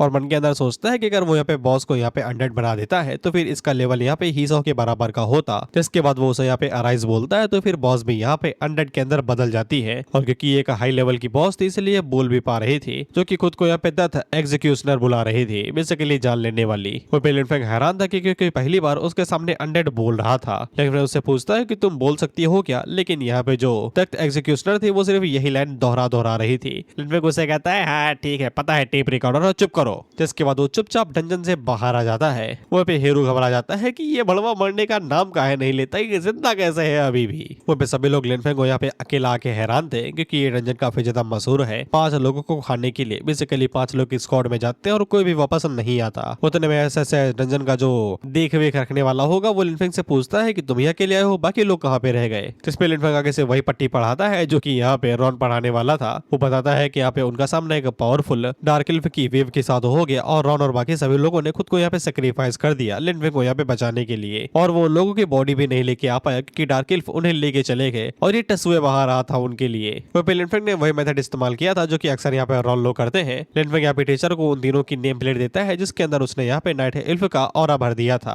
वो पे हम लोग हीरो को देखते हैं जिसे सब कुछ पता था, लेकिन ये चाह के भी कुछ नहीं कह सकता क्योंकि रॉन और इसके ही पाले हुए कुत्ते जो थे। टीचर अभी भी लिनफेंग से पूछता है कि इतना सब कुछ सहने के बाद में कुछ अचानक हुआ क्या, तो लिनफेंग आगे से बताता है कि उसे यहाँ पे रिग्रेट ऑफ द पास्ट का इफेक्ट मिल गया। वो टीचर लिनफेंग से पूछता है कि तुम्हारा कोई शत्रु वत्रु है क्या, किसी के ऊपर तुम्हें शक हो। वो लिनफेंग हीरो की तरफ देखता है तो हीरो घबरा जाता है कि मेरा नाम ना आ जाए, लेकिन लिनफेंग उसका बिल्कुल भी नाम नहीं लेता, और टीचर से कहता है कि अभी तो वो अकेडमी के अंदर आया है, कैसे किसी के ऊपर उसकी दुश्मनी हो सकती है। इस पे टीचर उससे कहता है हाँ तुम जाओ, हम लोग बाकी मैटर देख लेंगे। वो पे हीरो को अचानक से यहाँ पे थोड़ा सा डर लगने लगता है क्योंकि बेसिकली लिनफेंग के पास अभी यहाँ पे डेथ एग्जीक्यूशनर है, तो फिर उसका ऑरा हीरो की तरफ बढ़ते जा रहा था। जिसके बाद हम लोग लिनफेंग को उसके खेत के पास देखते हैं जहाँ पे वो जब वो अंडे को बाहर निकालता है तो अंडा जो था वो पहले से और भी ज्यादा सक्रिय हो गया था, बेसिकली कुछ ज्यादा ही जागरूक लग रहा था। उसको देख के लिनफेंग काफी काफी ज्यादा हैरान था और साथ ही में उसे यहाँ पे बॉस के आखिरी शब्द भी याद आ रहे थे। तो वो अंडे को यहाँ पे इस तरीके से कनेक्ट करने की कोशिश कर रहा था, कहीं यहाँ पे इस अंडे को उस डंजन के इसीलिए तो नहीं रखा गया था ताकि यहाँ पे कल्टीवेट कर सके और डंजन की एनर्जी की मदद से खुद को यहाँ पे हैच कर सके। जिसके बाद लिन फेंग यहाँ पे अंडे के अंदर जानते हो नेचर मैजिक भी डालता है और अंडा उसको भी एब्जॉर्ब करने लगता है। तो इसको देख के लिन फेंग काफी ज्यादा हैरान था, क्योंकि यहाँ पे जो डेथ मैजिक रहता है वो नेचर मैजिक के साथ में बिल्कुल भी पूरी तरीके से कोएग्जिस्ट नहीं कर सकता, लेकिन अंडा यहाँ पे उसे भी एक्सेप्ट कर रहा था, जबकि वो यहाँ पे डेथ मैजिक से पूरी तरीके से बना हुआ है। जिसपे देख के लिन फेंग यही कहता है कि साला ये तो मेरी ही तरीके है जिसके अंदर यहाँ पे दोनों टाइप के मैजिक कोएग्जिस्ट कर सकते हैं।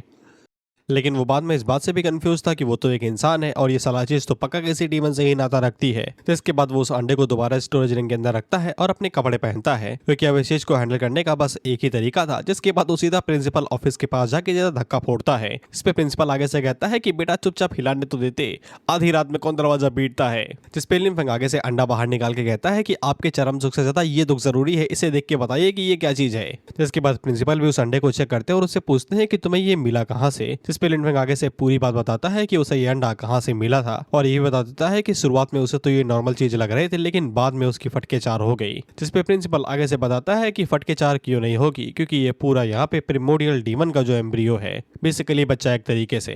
जिससे प्रिंसिपल को समझ में आ जाता है कि डीमन रेस इन लोगों के यहाँ पे जो बैरियर था उसको बाईपास करके इनके डिटेक्शन को भी तोड़ के एक डंजन के अंदर आ गए और डायरेक्ट यहाँ पे अपना एम्ब्रियो यानी कि अंडा रख के चली गई। अब तुम यार एम्ब्रियो समझ ही लो, जो बच्चे माँ के पेट में जो बच्चा 9 महीनों तक रहता है तो वो 9 स्टेजेस से होकर गुजरता है। पहला तो सिंगल अंडा रहता है, जिसके बाद इसी तरीके की और भी स्टेजेस, और ये जो पूरी प्रोसेस रहती है जब ये बच्चा 9 स्टेजेस से होके गुजरता है, बेसिकली 9 महीनों से, ये जो पूरी प्रोसेस रहती है बेसिकली ये पूरे 9 महीने ये 9 स्टेजेस से होके गुजरती है और इसी पूरी प्रोसेस को यहाँ पे एम्ब्रियो डेवलपमेंट बोला जाता है। लिन फेंग यहाँ पे प्रिंसिपल से पूछता है कि ये परमोडियल डीमन वाली क्या चीज है, तो प्रिंसिपल आगे से बताता है कि परमोडियल डीमन उन्हें बोला जाता है जो डीमन की वो यूनिट रहती है जो इंसानों को खाती है और इंसानों का शिकार करके वो यहाँ पे कुछ ज्यादा ही पावरफुल चीजों को गेन कर पाते हैं। कुछ के पास ऐसी पावर्स आ जाती है जो कि यहाँ पे स्पेस को भी ट्रैवल कर सके।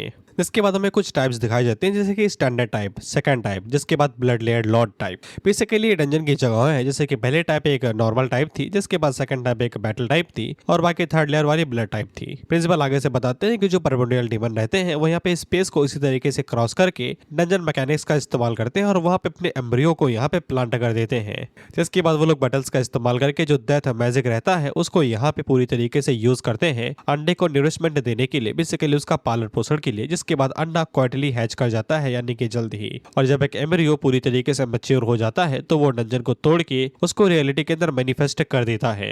जिसके बाद लिन फेंग के अंडे की तरफ इशारा करते हुए बताते हैं कि ये भी अपनी ग्रोथ फेज के अंदर है। अगर ये डंजन के अंदर 6 महीने तक और रहता तो ये पक्का हैच कर जाता और जब ये फूटता तो फिर इसके अंदर से एक हाई लेवल का प्रिमोडियल डीमन बाहर निकलता, जो बाहर निकलते ही एकेडमी के अंदर पूरी तरीके से बवाल मचा देता और इसके जो परिणाम और इस अंडे के जो परिणाम होते वो कुछ ज्यादा ही भयानक होते। लेकिन प्रिंसिपल को बस एक बात समझ में नहीं आ रही थी, ऐसे जो एम्ब्रियो होते हैं इनको बहुत ही अच्छे तरीके से छुपाया जाता है डंजन के अंदर और जब तक इन एम्ब्रियो को यहाँ पे कोई सिमिलर वाला महसूस नहीं होता तब तक ये कभी भी सामने नहीं आते। जिसका मतलब ये है कि लिन फेंग के पास भी इसी तरीके का ऑरा है जो कि यहाँ पे एम्ब्रियो के पास में है। तभी ये अंडा यहाँ पे लिन फेंग के सामने आया, इसलिए लिन फेंग काफी ज्यादा घबरा जाता है क्योंकि उसका भांडा फूट सकता है, लेकिन टीचर उसकी फिरकी ले रहे थे क्योंकि लिन फेंग ने अपना काम यहाँ पे वो खूबी पूरा किया है इस अंडे को यहाँ पे प्रिंसिपल के पास ला के, इसलिए उनके पास यहाँ पे कोई भी रीजन नहीं है कि वो यहाँ पे लिन फेंग के साथ कुछ भी करे और पर्सनल और प्रोफेशनल दोनों वजहों से वो यहाँ पे कुछ कर भी नहीं सकते हैं। हर किसी के पास उनके खुद के सीक्रेट रहते हैं। जब तक लिन फेंग यहाँ पे एकेडमी को कोई भी नुकसान नहीं पहुंचाता है वो लोग यहाँ पे हर एक जीनियस को उनका पर्सनल स्पेस देते हैं ग्रो करने के लिए। हालांकि वो लिन फेंग से ये प्रॉमिस जरूर लेते हैं कि वो एक ह्यूमन है और साथ ही में सनविल एकेडमी का स्टूडेंट भी, तो फिर उसे यहाँ पे जो कुछ भी करना है सिर्फ इंसानों के लिए ही करना है। जिस पे लिन फेंग आगे से कहता है कि खेती तो कर रहा हूँ आप लोगों के लिए और क्या चाहिए आपको। जिस पे टीचर उसे कहते हैं कि हाँ भाई हाँ। जिसके बाद वो अपने पास एक छाता भी बाहर निकाल के कहते हैं और लिन फेंग को बताते हैं कि ये टेरिटरी बैनर है जो कि यहाँ पे उसको तोहफे में दिया जा रहा है जो उसने अंडा दिखाया इसलिए। वो उसे बताते हैं कि इसको तुम जैसे ही जमीन के अंदर गाड़ोगे तो ये एक तरीके से बैरियर बना देगा 500 मीटर के आसपास और ये कुछ लेवल की मॉडिफिकेशन भी तुम्हें करके दे सकता है। बेसिकली ये डिफेंस बैरियर है और लिन फेंग को यही चीज चाहिए थी क्योंकि हर कोई एरा गैरा उसके खेत के अंदर घुसा चला आ रहा है। जिसके बाद लिन फेंग जब यहाँ पे जा रहा था तो प्रिंसिपल उसे बताते हैं कि एक फ्रेशमैन एक्सचेंज मीटिंग होने वाली है, तुम भी आ जाओ, तुम्हें कुछ लोगों से मिलने को मिल जाएगा और साथ ही में एक नेचर टाइप का इंस्ट्रक्टर भी आया है जो कि यहाँ पे किसी खास तरीके की रिसर्च के बारे में बताना चाहता है, जिसके ऊपर यहाँ पे कुछ हाइब्रिड प्लांटेशन और कुछ ब्रीडिंग बता रहा है। वो हाइब्रिड ब्रीडिंग का मतलब यही होता है कि अलग अलग पौधों में आपस मिला के बना दो तो एक नए टाइप का यहाँ पे पेड़ वेड़ निकल जाता है। लिनफेंग इस हाइब्रिडाइजेशन ब्रीडिंग के बारे में सोच रहा था कि अगर वो उन दोनों को यहाँ पे पूरी तरीके से मिला दे तो फिर शायद से कुछ नई चीजें देखने को मिल सकती है। जिसके बाद लिनफेंग अपने खेत में दोबारा आ जाता है और चुपचाप झंडे को वहीं पे ही गाड़ देता है। जिसके बाद उसके पूरे खेत के आसपास बैनर बन जाता है और साथ में ये नेचर मैजिक को भी थोड़ा सा बढ़ा रहा था। लिनफेंग को कुछ तो महसूस होता है कि जैसे यहाँ पे अंडरडॉग जो हाइब्रिडाइजेशन था वो हो रहा है, पता नहीं क्या भाई, आगे पता चलेगा। तब उसे और भी कुछ महसूस होता है जो कि पता नहीं किसी सेवे से रिलेटेड था। ये मानवा अपने आप में ही पहली बात है। खैर इसके बाद हम लोग हेरो को देखते हैं जो काफी ज्यादा परेशान था क्योंकि कोई भी लिनफेंग यहाँ पे फील्डिंग नहीं सेट कर पा रहा है और ऊपर से सनविल एकेडमी यहाँ पे इन्वेस्टिगेशन को और भी ज्यादा जोरों शोरों से बढ़ा दिया है और बहुत ही जल्द उन लोगों को ये पता चल जाएगा कि हेरो ने यहाँ पे टूका को मारा है। लो भाई, अवतार हमारे साथ खेला, इसने अपने मुंह से बोला था कि लिनफेंग ने ही टूका को मारा होगा। अब जो ये बात बोलेगा उसके ऊपर शक हमेशा से ही कम होगा। खैर ये सरप्राइज कम नहीं था तो फिर ये एक दरवाजा भी खोलता है जो कि सीक्रेट डोर था। जिसके बाद ये नीचे आता है तो फिर नीचे एक डीमन था। वहीं पे हीरो अपने हाथों को काटता है और वहां से खून निकाल के उस डीमन को जगाता है। वो डीमन उससे कहता है कि मैंने बोला था कि जब तक मामला अर्जेंट ना हो तब तक उंगल ना करना। बाय द वे से डीमन का नाम गुलाडोसा था और आई डोंट नो हीरो उसके सामने भीगी बिल्ली बन जाता है। ये फ्लोर पे लेटे जाता है और उससे कहता है गाइडेंस चाहिए मालिक, लिनफेंग की वजह से आपके प्लान्स की धज्जियां उड़ी पड़ी है, हमें उसे कैसे एलिमिनेट करना चाहिए। जिस पे गुलाडोसा आगे से कहता है कि ये काफी ज्यादा अजीब बात है भाई कि तुम उसे हैंडल नहीं कर पा रहे। देखो मैं किसी को भेजता हूँ उसकी फील्डिंग सेट करने के लिए। वो पता नहीं इसको लिनफेंग के साथ क्या खुन्नस है। ये यहाँ पे गुलडोसा से कहता है कि जल्दी करो मालिक। जिस पे गुलाडोसा उसके ऊपर हमला कर देता है कहते हुए चल ले गोटिया, मेरे को ऑर्डर ना दे। और एक ही हमले में सीधा सीक्रेट रूम से सीधा मेन हॉल में जाके गिरता है और ये दोबारा लिनफेंग को उंगली करने लगता है कि ये साला इसकी ही गलती है। और हम लोग इसके पीछे यहाँ पे डेथ एग्जीक्यूशनर को देखते हैं। इसका और इसके साथ चिपक गया है। अब हमें इसे डेथ एग्जीक्यूशनर के फैक्शन के बारे में नहीं पता है क्या कि ये क्या चीज है कि लिनफेंग ने इसके ऊपर स्पाई करने के लिए भेजा है। मैंने बोला ना कि ऑथर हमारे साथ पहले खेल रहा है। जिसके बाद अगला सीन फ्रेशमैन मीटिंग का होता है। हम लोग लिनफेंग को देखते हैं जो कि बोर था और ये बोला था कि प्रिंसिपल का नहीं मानना चाहिए था मुझे एक भी कहना क्योंकि मैं यहाँ पे हो गया हूँ पहना। खैर ये बोर होते हुए कहता है कि घर पे ही रह के मुझे यहाँ पे अपने ही फार्म के अंदर हाइब्रिडाइजेशन के ऊपर रिसर्च करना चाहिए था, वही बेहतर रहता। हालांकि खाने में उसे कोई भी कमी नहीं आ रही थी क्योंकि खाना बढ़िया था। उतने में हम लोग देखते हैं कि एक बंदा लिनफेंग के पास खुद आता है और उसे यहाँ पे कुछ बारे में पूछना चाहता था। बेसिकली लिनफेंग काफी ज्यादा फेमस हो गया है तो फिर हर कोई उसे यहाँ पे एडवाइस लेने के लिए आता है। तो ये बंदा भी लिनफेंग के पास एडवाइस लेने के लिए आया हुआ था। लेकिन लिनफेंग को समझ में आ जाता है कि दाल में कुछ तो काला है क्योंकि यहाँ पे कई सारे लोग हैं और हर कोई यहाँ पे लिनफेंग को अवॉइड कर रहा है, उसके साथ कोई भी बात नहीं करना चाहता। लेकिन ये तो सीधा भागते हुए चला आया। इसलिए लिनफेंग आगे से टस हुए भागते हुए कहता है कि उसके 3 साथी उसकी वजह से डंजन के अंदर मारे गए हैं तो वो काफी ज्यादा उदास है, इसीलिए वो किसी बारे में बात नहीं करना चाहता। तो वो बंदा भी यहाँ से निपट लेता है ये कहते हुए ठीक है भाई मैं बाद में बात कर लूंगा तुमसे। और ये मन के अंदर सोचता है कि गुलाडोसा ने जिसको मुझे यहाँ पे एलिमिनेट करने के लिए भेजा है ये तो बिल्कुल भी बढ़िया नहीं लगता, इसलिए वो चुपचाप यहाँ से निकल जाता है। तो इसको गुलाडोसा ने ही भेजा है। हालांकि लिनफेंग को कुछ तो यहाँ पे गड़बड़ लग रही थी। जिसके बाद हम लोग हीरो को देखते हैं और इसने यहाँ पे सब कुछ बता दिया था कि ये है लिनफेंग वो है लिनफेंग, लेकिन इसके बावजूद इसे यहाँ पे चैन नहीं आ रहा था। उतने में ही लिनफेंग इसके पास आता है और इसके साथ डेथ एग्जीक्यूशनर भी था। तो कंफर्म हो गया कि लिनफेंग ने इसके ऊपर यहाँ पे नजर रखने के लिए इसको भेजा था। खैर लिनफेंग आगे उससे बढ़ता है और उससे पूछता है कि कितने बार उंगली से। तो फिर हीरो आगे से कहता है तो एक बार ना। जिस पे लिनफेंग उससे कहता है सही पकड़ ले रे। जिसके बाद उसके ऊपर गोसा मार देता है। ये होते हैं ह्यूमन इंस्टिंक्ट्स। इतने में तो मैं भाग जाता घर से जितने में ये जवाब दिया है और एक ही गुस्से में ये दूर जाके गिरता है। खैर इसके बाद इसे होश आता है कि ये लिनफेंग है। वो उसे पूछता है कि तुम घर के अंदर कैसे घुसे।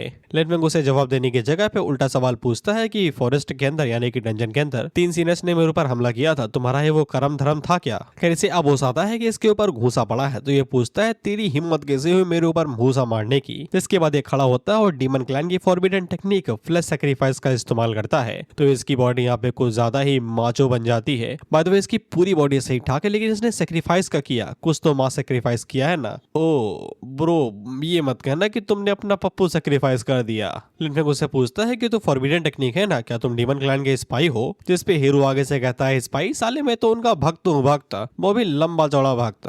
बाद में इसने यहाँ पे गुलाडोसा का नाम भी लिया था। तो लिनफेंग उससे कहता है ये तो 7th किंग है ना। तो अच्छा तुम उससे तुम रिलेटेड हुए। खैर हेरू आगे से बढ़ा जाता है कि लिनफेंग ने डायरेक्ट यहाँ पे गुलाडोसा का नाम जो लिया था, अगर ये मेरे नाम से सुने तो मर जाएगा शर्म के मारे, इतना गलत नाम जो ले रहा हूँ मैं। बेसिकली पूरे सही से बोला जाए तो गुलाडियोशा है और मैं क्या ले रहा हूँ, गुलाडोसा। खैर ये गुस्सा में हमला करने के लिए आगे बढ़ता है, लेकिन डेथ एग्जीक्यूशनर आगे से अपने वेपन का यूज करते हुए इसके अटैक को इजीली ब्लॉक कर लेती है। लेकिन हीरो के पास किसी खास तरीके की एबिलिटी थी, बेसिकली वो एक तरीके से यहाँ पे डेथ एग्जीक्यूशनर का जो वेपन था उसके ऊपर जंग लगा देता है। तो डेथ एग्जीक्यूशनर भी हैरान हो जाती है क्योंकि एक ही तो वेपन है उसके पास। वो लिनफेंग को लग रहा था कि वो तो हीरो के यहाँ पे खर्चे लेके निकल जाएगा, लेकिन उसने कभी सोचा भी नहीं था कि हीरो यहाँ पे डिबन क्लैन का स्पाई निकलेगा। हीरो भाई साहब तो फुल मोड के अंदर आ चुके थे कि उन्हें तो आज लिनफेंग की फील्डिंग सेट करना ही है, क्योंकि द्वारे पे जो आए हैं वो लिनफेंग को अच्छे से पता था कि वो स्ट्रीट फाइट के अंदर बिल्कुल में नहीं जी सकता है, उसे बस यहाँ पे हीरो की ओवर कॉन्फिडेंट का ही यूज करना पड़ेगा। इसके बाद लिनफेंग अपनी नौसेना को भी बाहर निकाल लेता है, यानी कि वही चूज है जिनको उसने यहाँ पे अनडेड बनाया था। वहीं पे हीरो ये देख के हैरान हो जाता है कि लिनफेंग के पास यहाँ पे अनडेड मैजिक है। वहीं पे ये टूका के लिए टेसुए भी बहा रहा था कि तुम्हारा सेक्रीफाइस जाया नहीं जाएगा।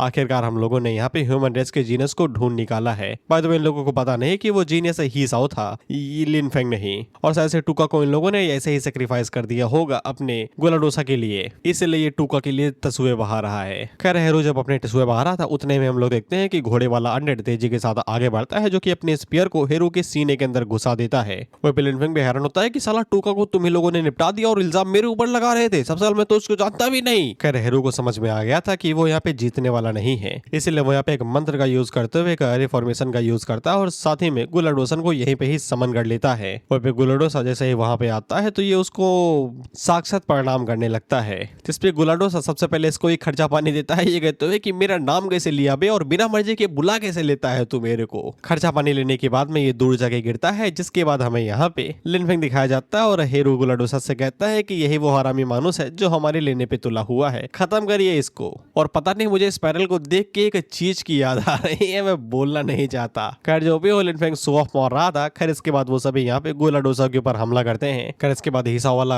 अनडेड आगे बढ़ता है और वो आगे से यहाँ पे गुलाडोसा के ऊपर हमला करता है। तो गुलाडोसा उसको देख के कहता है कि ये तो हिसा है ना, ये निपट गया क्या। वहाँ पे गुलाडोसा को यहाँ पे समन किया गया है और उसको समन करने वाला कुछ ज्यादा ही कमजोर है, तो वो यहाँ पे डिफेंस फॉर्मेशन का भी यूज नहीं कर सकता है, इसीलिए वो सबसे पहले हीरो को ही निपटा देता है, ये कहते हुए कि तुम इधर आओ। जिसके बाद वो उसकी बॉडी को यहाँ पे डिकम्पोज कर देता है और उसको कोने में फेंक देता है। पता नहीं ये मरा या नहीं, लेकिन इसकी जितनी भी एनर्जी थी गुलाडोसा ने उसे यहाँ पे एब्जॉर्ब कर लिया। जिसके बाद अब वो यहाँ पे इजिली लिनफेंग के साथ फाइट कर सकता है। लिनफेंग को अच्छे से पता है कि अगर वो अपने सभी अनडेड्स को भी बाहर निकाल ले और पूरी ताकत के साथ भी फाइट करे, तभी वो गुलाडोसा के सामने टिक नहीं सकता है, उसे यहाँ पे एकदम चुपके से फाइट करनी पड़ेगी। जिसके बाद वो यहाँ पे हीरो की तरफ देखता है और साथ ही में वो यहाँ पे उस फॉर्मेशन को भी देखता है जिसकी मदद से यहाँ पे गुलाडोसा को समन किया गया था, जिससे लिनफेंग को समझ में आ जाता है कि इसको पहले ठिकाने लगाना पड़ेगा। जिसके बाद लिनफेंग यहाँ पे गुलाडोसा के ओवर कॉन्फिडेंट का यूज करते हुए कहता है कि तुम्हें पता है कि मैं एक नेक्रोमेंसर हूँ, फिर भी तुम मुझे चैलेंज कर रहे हो, कितनी अजीब बात है। जिसके बाद वो अपने सभी अनडेड्स को उसके ऊपर हमला करने को आगे बढ़ता है। वहीं पे गुलाडोसा के लिए इन सभी अनडेड्स के साथ निपटना काफी ज्यादा इजी था। वो एक एक अटैक में इन्हें यहाँ पे डिस्ट्रॉय कर दे रहा था।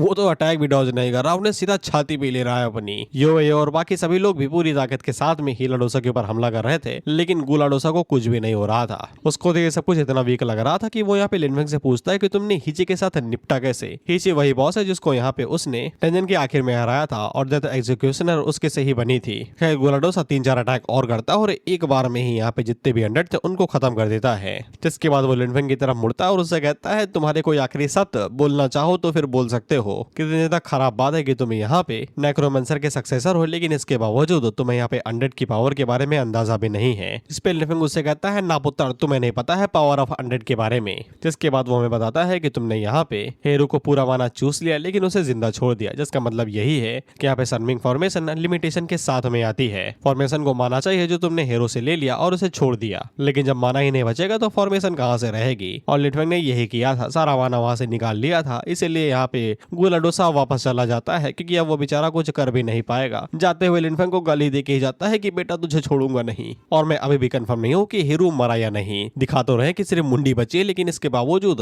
अनकन्फर्म्ड। या तो ऑथर कुछ ज्यादा ही जल्दबाजी में या फिर कुछ ज्यादा ही प्रेशर में है, इसीलिए वो सही से चीजें ड्रॉ नहीं कर रहा। खैर गुलाडोसा यहाँ से जा चुका था तो लिनफेंग फ्री हो जाता है। उतने में यहाँ पे कुछ और लोग आ जाते हैं जो कि धमाके की आवाज सुन के आए थे। तो लिनफेंग जैसे उनको देखता है तो तुरंत भागता है, क्योंकि अगर वो लोग इसे धड़ लेंगे तो इसे हजारों सवाल पूछेंगे। जिसके बाद भागते हुए सीधा अपने फार्म के पास ही आता है और साथ ही में इसका जितना माना था वो खत्म हो चुका था, तो ये कोई भी अनडेड अब यहाँ पे समन नहीं कर सकता है। क्योंकि अनडेड को समन करने के लिए माना चाहिए। खैर जैसे ये फार्म के अंदर जाने वाला था वैसे ही यहाँ पे कोई बैरियर तोड़ के आ जाता है। लिन फेंग पूछता भी है कि कौन है भाई, बिन बुलाए आ रहे हो। तो फिर सामने से वही बंदा कूदता है जिसको हमने पहले भी देखा था। ये गुलाडोसा का भेजा हुआ चेला है जो लिन फेंग को खत्म करने के लिए आया हुआ था। और ऑफ कोर्स यहाँ पे एक ही काम से आया था, लिन फेंग की फील्डिंग सेट करने के लिए। लिन फेंग पहले तो इसको हल्के में लेता है और तुरंत अपने अंडर्स को समन करने की कोशिश करता है, लेकिन बाद में उसे याद आता है कि माना तो है ही नहीं, केला खाना पड़ेगा। अब उसी से इसका माना रिकवर होता है, लेकिन ये केला निकाल के खा पाता उतने में ही दूसरा बंदा इसके ऊपर तेजी से हमला बोल देता है। लिन फेंग जल्दी से पीछे हटके यहाँ पे उसके अटैक को डॉज करता है और अपने मन के अंदर सोचता है अगर उसके हाथ यहाँ पे लैंप की ओर पड़ जाए तो फिर लैंप की मदद से वो यहाँ पे अपने नेचर मैजिक को इनहेंस कर सकता है और साथ ही में अनडेड को भी, जिसके बाद शायद से वो यहाँ पे तख्ता पलट सकता है। लेकिन अभी के लिए उसके पास टाइम ही कहाँ है, क्योंकि अगले ही सेकंड में सॉर्ड उसके सीने के अंदर घुसने वाली थी। लेकिन इसके बावजूद हम लोग उस एनर्जी को दोबारा देखते हैं जो हमने पहले भी देखी थी जब कोई दूसरा बंदा यहाँ पे घुसने की कोशिश कर रहा था। अब मैं थोड़ा सा यहाँ पे चिंतित हूँ, इस एनर्जी के पास इसकी खुद की कॉन्शियसनेस है क्या? ये सभी हमें लगता है पजल है जो कि आगे जाके सॉल्व होंगे, जो ऑथर हमें देख रहा है। खैर ये जो एनर्जी थी ये अभी यहाँ पे कहती है कि पीछे मुड़ो, तो फिर जो भूरे बाल वाला बंदा था वो अटैक ही नहीं कर पाता और लिन फेंग को मौका मिल जाता है तो वो जल्दी से यहाँ पे उसके दूसरे अटैक को डॉज कर लेता है। जिसके बाद अपने आप ही जमीन को तोड़ते हुए कई सारी बेलें बाहर निकलती हैं जो पिछली बार की तरीके ही निकली थी। जिसके बाद वो भूरे बाल वाले बंदे के ऊपर हमला करने लगती हैं, तो वो बंदा जल्दी से पीछे हट के उसको डॉज करता है। जिसके बाद लिन फेंग के पीछे से भी वो बेलें बाहर निकलती हैं जो कि लिन फेंग को पकड़ लेती हैं। जिसके बाद वो लिन फेंग को चारों तरफ से घेर लेती है और एक तरीके से उसे यहाँ पे सील के अंदर कैद कर देती है, जिससे कहीं बाहर से कोई हमला ना हो सके। हालांकि भूरे बाल वाले बंदे के लिए ये कोई बड़ी बात नहीं थी। जिसके बाद वो यहाँ पे अपनी स्पेशल टेक्निक का यूज करते हुए तेजी के साथ आगे बढ़ता है और उन सभी बेलों के ऊपर हमला करते हुए उन सभी बेलों को काट देता है। लेकिन अंदर कोई भी नहीं था क्योंकि लिन फेंग पहले ही भाग चुका था। और जब लिन फेंग भाग रहा था तो फिर हमें एक आफ्टर इमेज दिखाई देती है। अब इसका भी क्या मतलब है ये भी हमें आगे पता चलेगा, क्योंकि चैप्टर्स अभी ही रिलीज हो रहे हैं और कई सारे सीक्रेट जानना बाकी है। जिसके बाद वो बंदा और भी तेजी से लिन फेंग के पीछे भागता है, लेकिन उतने में हम लोग देखते हैं कि गुलाडोसा आता है जो कि उस बंदे से कहता है कि मिशन को अवॉइड करो, उसका पीछा करना बंद करो। और इस भूरे बाल वाले बंदे का नाम मो है। मो उसे कहता है कि वो हमारे लिए काफी जरूरी है, अगर वो लोग उसे अभी नहीं मारेंगे तो फिर वो बाद में यहाँ पे रेनफोर्समेंट टीम को भी अट्रैक्ट कर सकता है। जिसपे गुलाडोसा उसे कहता है कि तुम्हें मेरे डिसीजन पे कोई शक है क्या? जिसके बाद वो मो को उसकी औकात बता देता है उसके ऊपर एनर्जी को रिलीज करके। जिसके बाद गुलाडोसा उसे अपना एक मार्क देता है, ये कहते हुए कि इसकी मदद से तुम उसे दोबारा ढूंढ लोगे और तब उसे मार देना। और बाय द वे ये लोग शायद से किसी दूसरी जगह पे आ गए हैं। माहौल देख रहे हो आगे पीछे का बदल गया है, फोकस करो तो। खैर मो के हाथों में जैसे ही मार्क लगता है तो वो जल्दी से फायर का इस्तेमाल करते हुए उन बेलों को दोबारा जला देता है जो कि यहाँ पे उसका रास्ता ब्लॉक करे हुई थी। और जैसे ही बेलों को जलाता है तैसे ये लोग फार्म पे दोबारा आ जाते हैं। पता नहीं एक ऐसा टेलीपोर्टेशन है। जिसके बाद वो दोबारा लिन फेंग के पीछे पड़ जाता है और उसका पीछा करने लगता है। रास्ते में कई सारे बेले उसको रोकने की कोशिश करते हैं, लेकिन वो उन सभी को डॉज करते हुए लिन फेंग की तरफ आगे बढ़ता जा रहा था। जिसके बाद वो गुलाटी मार के लिन फेंग को पकड़ लेता है और उससे कहता है कि अब कहाँ पे भागोगे? जिसपे लिन फेंग उससे कहता है भाग कौन रहा है बे? जिसके बाद हम उसके हाथों में उसी लैंप को देखते हैं और वो उसके ऊपर यहाँ पे अनडेड मानव को एक्टिवेट करने की कोशिश कर रहा था, लेकिन उसके पास माना ही कहा था नेक्रोमेंसर वाला, तो लैंप एक्टिवेट ही नहीं हो रहा था। जिससे लिन फेंग फट जाती है तो फिर वो यहाँ पे नेचर टाइप को एक्टिवेट करता है, क्योंकि और उसके पास चॉइस ही कौन थी। लेकिन वो जैसे यहाँ पे नेचर मैजिक को एक्टिवेट करता है तो फिर और भी ज्यादा पावर बढ़ जाती है। जिसके बाद जमीन को चीरते हुए कई सारी बेलें बाहर निकलती हैं और वो यहाँ पे मो को बांध देती हैं। और बाय द वे ये गुलाडोसा के साथ मिल चुका है तो नेचर टाइप इसके लिए भी यहाँ पे हानिकारक है। तो ये जल्दी से खुद को आजाद करता है और लिन फेंग के ऊपर दोबारा हमला करने की कोशिश करता है, इस बार मार्क का यूज करते हुए। और मार्क का यूज करने की वजह से इसकी स्ट्रेंथ काफी ज्यादा बढ़ जाती है। जिसके बाद ये अपनी खास टेक्निक का यूज करते हुए लिन फेंग के ऊपर हमला करता है। तो लिन फेंग को आगे से यहाँ पे लैंप का यूज करते हुए अपने अनडेड को समन करता है और वो अनडेड को यहाँ पे नेचर मैजिक के साथ मिक्स करके हाइब्रिडाइजेशन को बना लेता है। बेसिकली वही चीज जो हमें पहले बताई जा रही थी, अनडेड को नेचर मैजिक के साथ मिक्स करके कोई नई ब्रीड बनाना, जिससे यहाँ पे ये निकला है। बाय द वे ये बंदा ही साओ ही है जो कि इजीली मुंह के जितने भी अटैक थे उन सभी को यहाँ पे ब्लॉक कर लेता है और बाद में यहाँ पे अपने अनडेड का मैजिक यूज करते हुए उसके ऊपर यहाँ पे काउंटर अटैक भी करता है। वो पे मो ही साओ को देख के हैरान हो जाता है और उससे कहता है कि तुम मरे नहीं अभी तक। लेकिन लिन फेंग उसे कोई भी जवाब देना नहीं चाहता था, इसलिए वो ही साओ से कहता है कि उसे खत्म कर दो। तो फिर ही साओ तेजी के साथ आगे बढ़ता है। जिसके बाद वो मुंह का मुंह पकड़ता है और बस मुंह का मुंह फोड़ के उसको मार देता है। मुंह के खत्म होने के बाद इसकी बॉडी पता नहीं कहाँ हवा में गायब हो जाती है। काला रंग रूप के पीछे सिर्फ काले कपड़े ही छोड़ जाती है और अपनी स्वॉर्ड भी। वह लिन फेंग को थकावट को ज्यादा ही हो रही थी तो वो बेहोश हो जाता है। उसने बहुत ज्यादा एनर्जी यूज कर ली है। इसके बाद हम लोग ही साओ को देखते हैं जो कि यहाँ पे जैसे ही देखता है कि लिन फेंग बेहोश हो गया है तो वो चैन की सांस लेता है। जिसके बाद वो अपने पुराने वाले रूप में आ जाता है। है चैप्टर 1 वाले रूप में,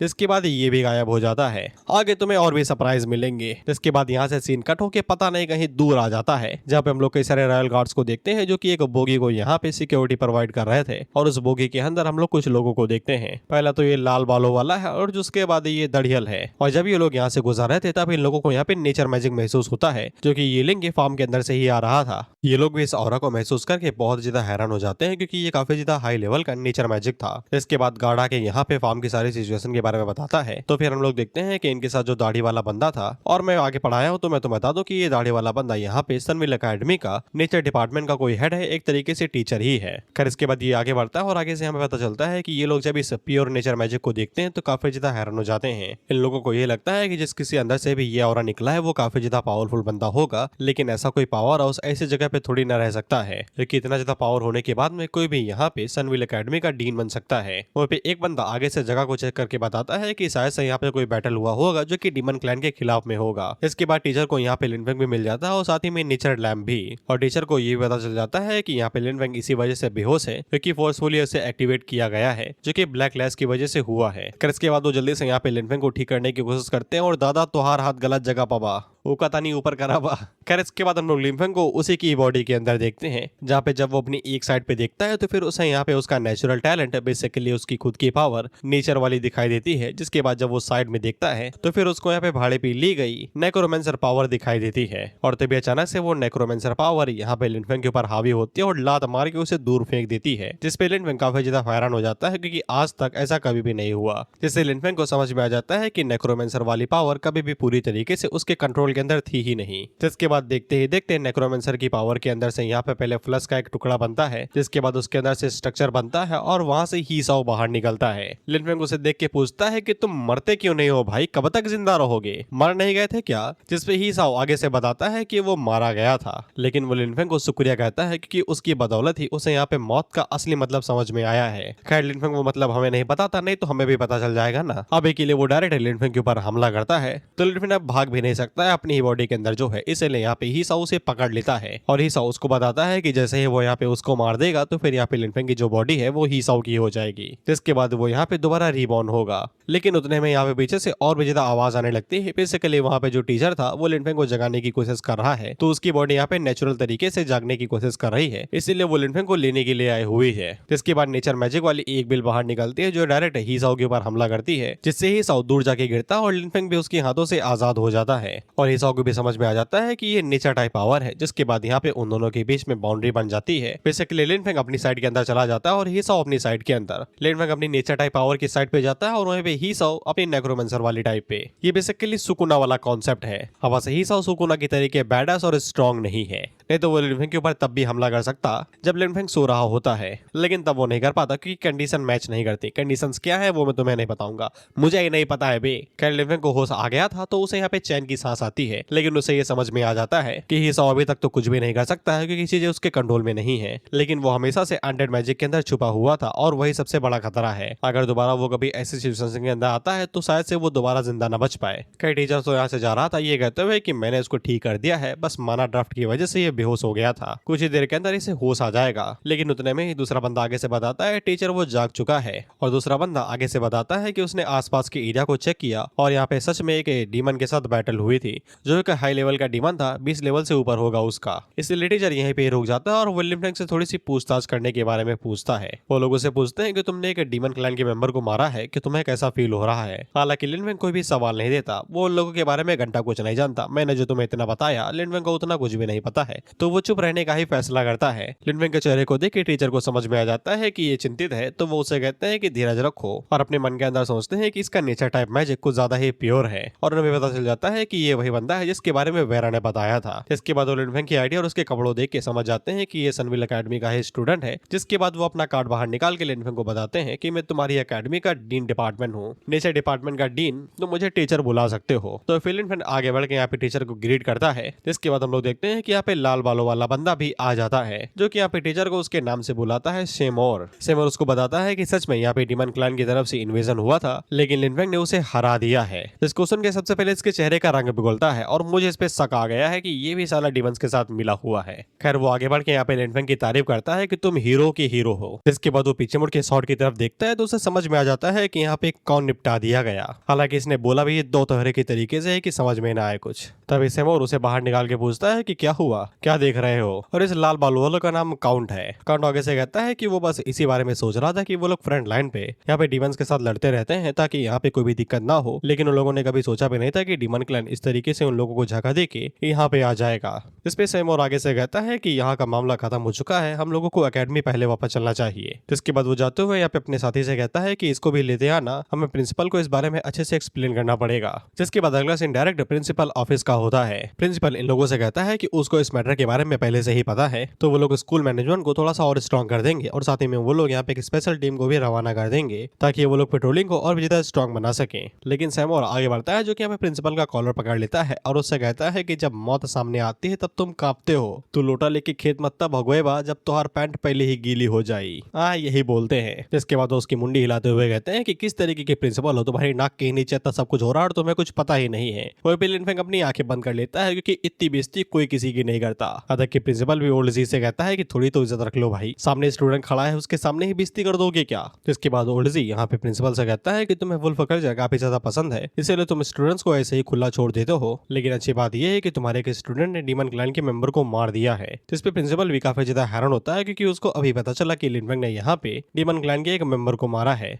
जिससे उन लोगों को और भी कई सारी चीजों से यहाँ पे छुटकारा मिल गया। जिसके बाद वो अपने पास से कुछ फ्रेगमेंट्स को बाहर निकालते हैं जो कि हीरोइक स्पिरिट फ्रेगमेंट है। लिनफेंग उन्हें लेके पूछता है कि ये क्या बवाल चीज है, जिसपे प्रिंसिपल आगे से बताता है कि ये हीरोइक स्पिरिट फ्रेगमेंट है जो कि यहाँ पे एशियंट हीरो की विल के बराबर है। और लिनफेंग के पास एक पहला फ्रेगमेंट पहले से ही था, बेसिकली अब उसके पास यहाँ पे दो फ्रेगमेंट है और जो दूसरा वाला फ्रेगमेंट था वो शायद से एक ही हीरो से आया होगा, इसीलिए वो दोनों एक दूसरे को रिप्रेजेंटेट कर रहे थे, जिसके बाद आपस में जुड़ जाते हैं। प्रिंसिपल को बताते हैं कि जब ये दो आपस में जुड़ जाएंगे तो फिर ये हीरोइक स्पिरिट प्रोजेक्शन बेसिकली एक तरीके से समान लेकिन अलग से वो आएगा जो कि यहाँ पे उसकी मदद करेगा किसी काम में। प्रिंसिपल उसको एक और बात बताते हैं कि हीरोइक स्पिरिट प्रोजेक्शन की कोई भी रिस्ट्रिक्शन नहीं होती है, जिसका मतलब ये है कि पिछली बार की तरीके अगर इस बार भी लिनफेंग का माना खत्म हो जाता है तब भी उसके पास यहाँ पे कोई वेपन रहेगा फाइट बैक करने का। जिसके बाद लिनफेंग अपने दूसरे स्पिरिट फ्रेगमेंट को बाहर निकालता और इसने चड्डी से निकाला था, ये भाई शर्म कर ले थोड़ी। जिसके बाद वो उन दोनों फ्रेगमेंट्स को आपस में मिला देता है तो फिर हम देखते हैं कि वो हीरोइक स्पिरिट प्रोजेक्शन यहाँ पे आ जाता है जो कि ये बंदा था। और बाय द वे इस प्रोजेक्शन का नाम यहाँ पे जनरल गुवान यू है। वो प्रिंसिपल इसे देख के काफी ज्यादा हैरान होता है, कहता कि वो हिस्ट्री की बुक भी निकाल लेता है लेकिन उसके बावजूद उसको यहाँ पे जनरल गुवान यू के बारे में कोई भी जानकारी नहीं मिलती कि ये स्पिरिट है किसकी और कहाँ से आई है। और इसी के साथ ये वीडियो यहीं पे ही खत्म होता है। आगे की वीडियो हम लोग नेक्स्ट एपिसोड में देखेंगे जो शायद से 2-3 हफ्तों के बाद में आएगी क्योंकि यहाँ पे चैप्टर्स खत्म हो चुके हैं इसके।